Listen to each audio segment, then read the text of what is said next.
wakati tunazungumza kama wachambuzi kwamba tunafanya anticipation zetu kwamba uwezekano wa vita hii kuwa ya kikanda, tulikuwa tunamaanisha na hatukuwa tunabahatisha.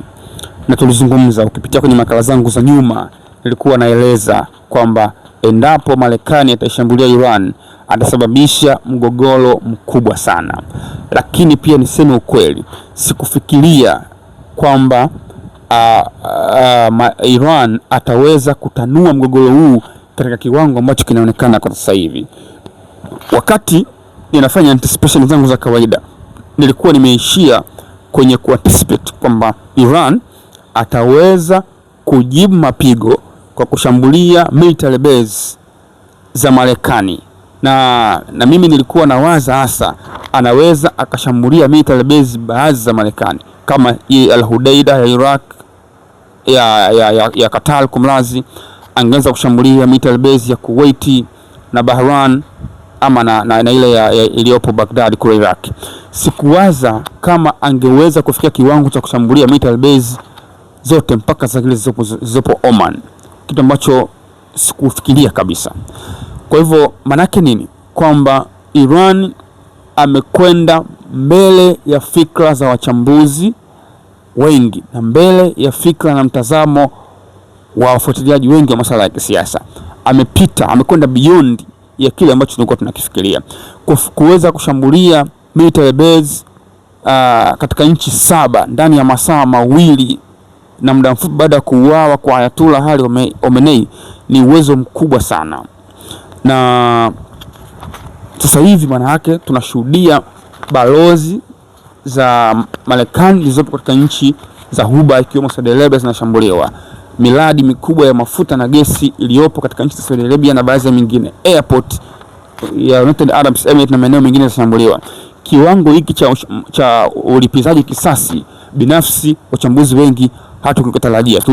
Tulifikiri uwezo wa Iran wa kulipiza kisasi utaishia kwenye kushambulia military base peke yake, lakini amekwenda nje hapo. Ndipo tunaposema mzozo huu ni mzozo wa kikanda kweli kweli. Na kama kuna kipindi ambacho mataifa haya ya Ghuba, Saudi Arabia, Kuwait na Qatar wanapaswa kujitathmini uhusiano wao na Marekani, ndio kipindi hiki ambacho Marekani ameanzisha mzozo na amewaacha kwenye mataa, kwa sababu mpaka sasa amekwisha amisha ndege zake nyingi, amezipeleka Cyprus. Ameshindwa pia kuwalinda, amewauzia mifumo ya kujilinda ambayo imeshindwa kukabiliana na ghadhabu za Iran. Tafsiri yake ni kwamba ameingiza mataifa haya ya Ghuba kwenye mzozo ambao mataifa haya yanalipa gharama sio saizi yao ama sio ya haki yao. Lakini tumeona Friedrich Merz, kansela wa Ujerumani, mpaka sasa anasuasua kuingia moja kwa moja kwa mzozo huu. Tumeshuhudia pia waziri mkuu wa Uingereza Keir Starmer ana wasiwasi juu ya hiki, ingawa ameridhia kutumika kwa baadhi ya kambi zake, lakini ameonyesha matamanio kwamba kambi zake zitumike kujihami na sio kushambulia. Inaweza kuwa ni trick kwamba ni mpango pengine wa kusema hivyo, lakini nyuma ya panzia anaunga mkono. Lakini mpaka kufikia katika kipindi hiki, maana tunaona kusuasua kwa viongozi wakubwa wa magharibi pamoja na Amerika kwenye kufanya maamuzi. Ni wazi kwamba hali ni mbaya. Anticipation ya Marekani kwenye hili haikuwa sahihi. Alichokuwa anakifikiria sicho ambacho kimetokea. Tumemshuhudia Peter Hegseth anazungumza, waziri wa vita huyo wa Marekani, wanasema wanapambana sasa hivi kuhakikisha wanamaliza uwezo wa Marekani wa makombora, kitu ambacho ni tofauti na malengo yao ya awali. Malengo yao ya awali yalikuwa ni kufanya regime change, ambao walifikiria kumuua Ayatollah Ali Khamenei ingesaidia wao kufanya regime change, lakini imekuwa tofauti. Ni kama wamefanya maamuzi ya kukurupuka na yakuwa sahihi.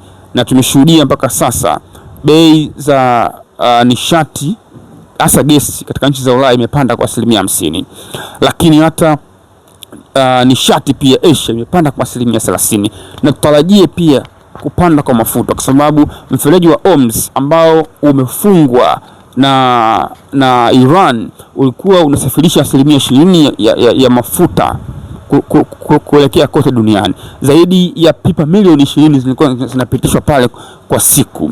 Tafsiri yake ni kwamba kuanzia mzozo umetangia mfereji wa Hormuz umefungwa ile Jumamosi ya mwezi huu, maana yake pipa milioni 20 asijapitishwa pale kuelekea kote duniani. Maana yake baada ya wiki tutarajie kuwa na mabadiliko makubwa ya bei, kwa sababu mafuta maana yake yatahitaji wasafirishaji wa mafuta watahitaji kutumia njia mbadala ya kuzunguka kuelekea Cape of Good Hope Johannesburg, ambako maana yake watahitaji kuwa na gharama kubwa.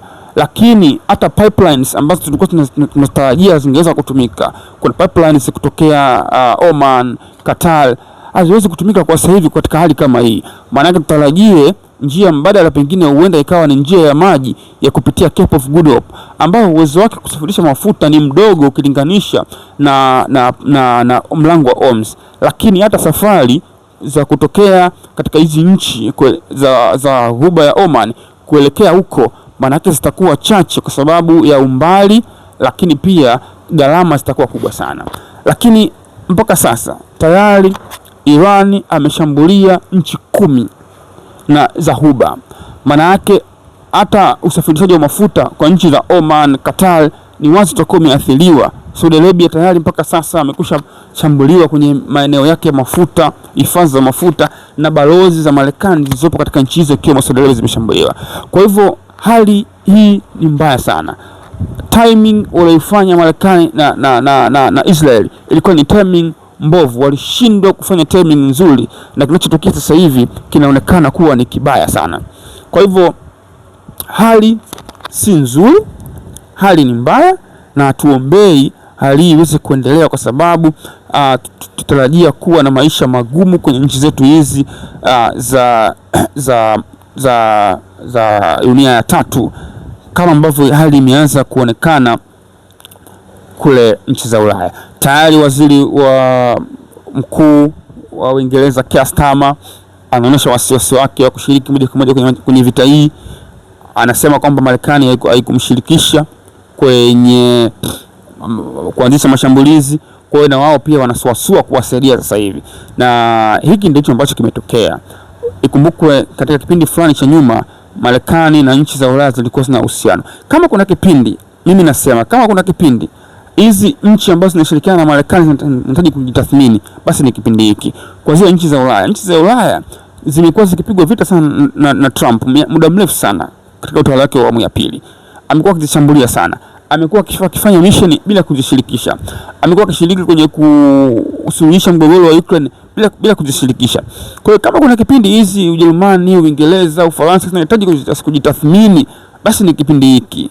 Lakini hata hizi nchi za Ghuba hizi, Qatar, Kuwait, Jordan, wapi, kama kuna kipindi Saudi Arabia, kuna kipindi zinahitaji kujitathmini kwa kina uhusiano wake na Marekani, basi kipindi hiki.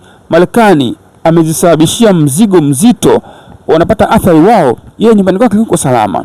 Kwa hiyo mimi nafikiri nchi za Ulaya, nchi za Ghuba, za Waarabu hawa ambao hawana misimamo na wajitambui, wanahitaji kujitathmini uhusiano wao, na sasa hivi ndio muda wa sasa wa kujitambua. Na kama watakuwa wako serious, ninaamini wataweza kupata ukweli na watajitambua, na hakika watapata majibu. Kama kuna kipindi ambacho tunazungumza kwamba Iran iko bora ni sasa. Watu wanashindwa kufahamu. Ni kweli Iran ni taifa, sio taifa kubwa kama Marekani, halina uwezo mkubwa kama Marekani, lakini utofauti wa Iran na mataifa ambayo tayari Marekani alishambulia hapo awali ni sehemu moja. Kwa mfano, ukichukua Afghanistan, ukichukua Syria kwa Bashar al-Assad wakati ule, ukichukua Iraq, ukichukua mataifa mengine yote ambayo, Libya ambayo yalishambuliwa na Marekani, pamoja na kwamba yote ni mataifa ambayo yalikuwa yanaweka jihadi mbele, utofauti wao na Iran ni mmoja. Iran imekuwa advanced kwa kiasi kikubwa kwenye eneo la silaha, sambamba na drones pamoja na ballistic missile. Hapo ndipo anapowashinda kwa kiasi kikubwa sana, na ndio maana hii vita inakuwa ngumu, pamoja na kwamba wa Iran ni watu ambao wako tayari kufa kwa taifa lao, lakini wana uwezo wa kuua pia kwa taifa lao, tofauti na mataifa mengine kama Libya walikuwa hana uwezo mkubwa kama Iran. Kwa hiyo ugumu wa vita hii ni hapo kwamba Iran wako tayari kufa, lakini wana uwezo mkubwa pia wa kuua kama ambavyo wanafanya. Angalia maisha yalivyo sasa Tel Aviv, angalia nchi za Ghuba ya Uajemi, hali ni mbaya sana. Kwa hivyo tutarajie mpasuko mkubwa, lakini tuombe Mungu haya mataifa yakae mezani ya changamoto hii, kwa sababu hali ni mbaya sana. Ninafikia tamati, tuendelee kukupa update kila siku. Kaa nasi sisi tuweze kukujulisha kile kinachoendelea. Asante sana.